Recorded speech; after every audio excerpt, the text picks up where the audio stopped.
Hello and welcome to another week of how to get better at chess, the 9 mistakes that most beginners make when they're starting off on their chess journey. This week we're going to be going over weakening your castle position, what are the common mistakes that players make, and in this video we're going to be looking at 2 games. The first being how pawn advances weaken your castle position, and then also how pawn advances open lines that attack your king even further. So without further ado, we'll look at the first game here. White starts off with e4, we go to e5, we get normal development on a Ruy Lopez type opening.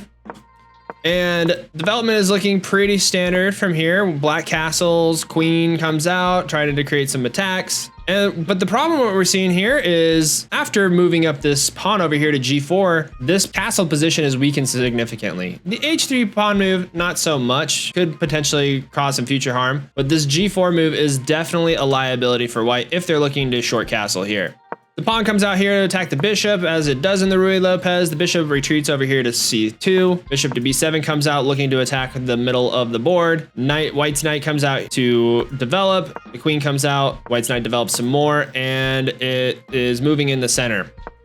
More pawn moves by both players, and black pushes out here to attack the knight. This also weakens the pawn structure here, and by taking in the knight, it completely opens up this line. White's in trouble if it castles here, but black has already committed, and so this is a really bad blunder for black. White can just move this bishop out and castle queenside and be safe, but black, this is a huge error in development for them. White then takes the bishop, and black recaptures with the queen. The bishop comes out, the knight comes and takes the g7 square while white castles queenside like we talked about.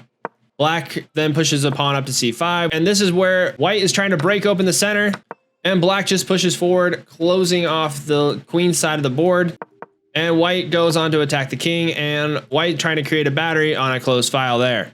The bishop starts to come out some more, and white starts to mount a queen attack here on this g7 square here on the knight. This is a great move because now if we can get the queen here, it's basically checkmate. There's not really much you can do to stop it. So black tries to stop this even further by getting this pawn out, taking away this move here. The queen pushes through anyways. Black continues this queenside push, and white pushes up a pawn of its own. And at this point, black pushes up, attacking the center, trying to open up its rook file. The queen is defending this knight, so there's not an easy checkmate there. But the bishop to f6 comes out, attacking the queen on the rook. It's looking like a really great trade for white. Queen to f7, and because of that, white is infiltrated very powerfully. The white just takes there. The pawn takes on f5, trying to create some sort of counterplay, and the pawn comes up here very strong, attacking the queen. The queen can't take the bishop, because if it does, it's checkmate here on h7, so it takes the pawn, and from here, bishop does a even stronger move than just trying to take with the queen. It takes here, attacking the rook, defending the queen. There's really nothing that can be done to really stop the attack from white, especially as the knight comes in here trying to create any support for white there. So to reiterate, in this game, the weakening pawn move was here at g6, trying to brush off this knight, but it didn't really need to. And because of this, it compromised black's castle position, putting it at a disadvantage, and it ended up costing them in the long run.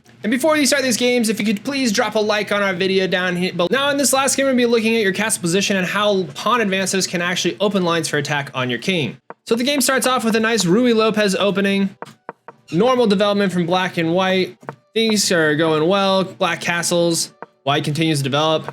Black continues to develop. We have a normal game, a lot of knight moves, and white is trying to attack the king side by having this pawn attack the g6 pawn and hopefully getting a line open this way. Very standard move with this kind of castled position for white to push up the h4 pawn and creating a pawn storm here. Now from here, black tries to open the center, and we get the pawn grab. Black takes the pawn with the f6 pawn here.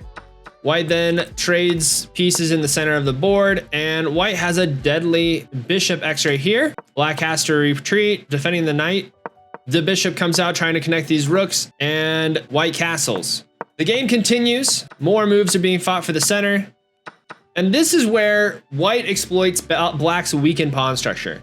The first being, he takes the pawn with the king here. The king has to take the rook back. and queen to h1, putting the king in a really tough position. The king comes back to g7, trying to find some solace, but the bishop comes out here, attacks the king here on h6, and he doesn't want to go on the h file, so he has to retreat to the f file. He goes over there to f6. The queen comes out, puts the king in check some more. He's running, and with that, the queen takes the knight, guarded by this pawn. This king's on the run some more. He goes over there to f4. The queen then puts him in checkmate here on f4, guarded by the bishop. There is nowhere for the king to run, and that spells a disaster for black. So where did things go wrong for black? The first being here on this h4 move by white, trying to attack the castle position of black here on g6.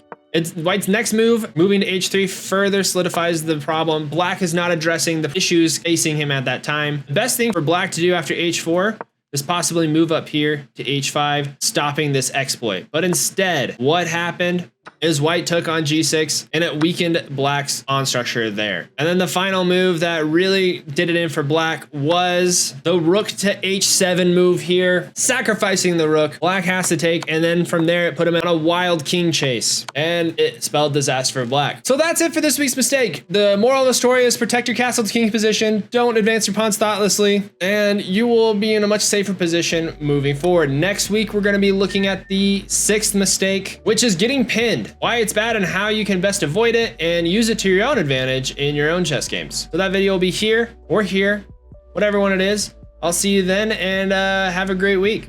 Bye-bye.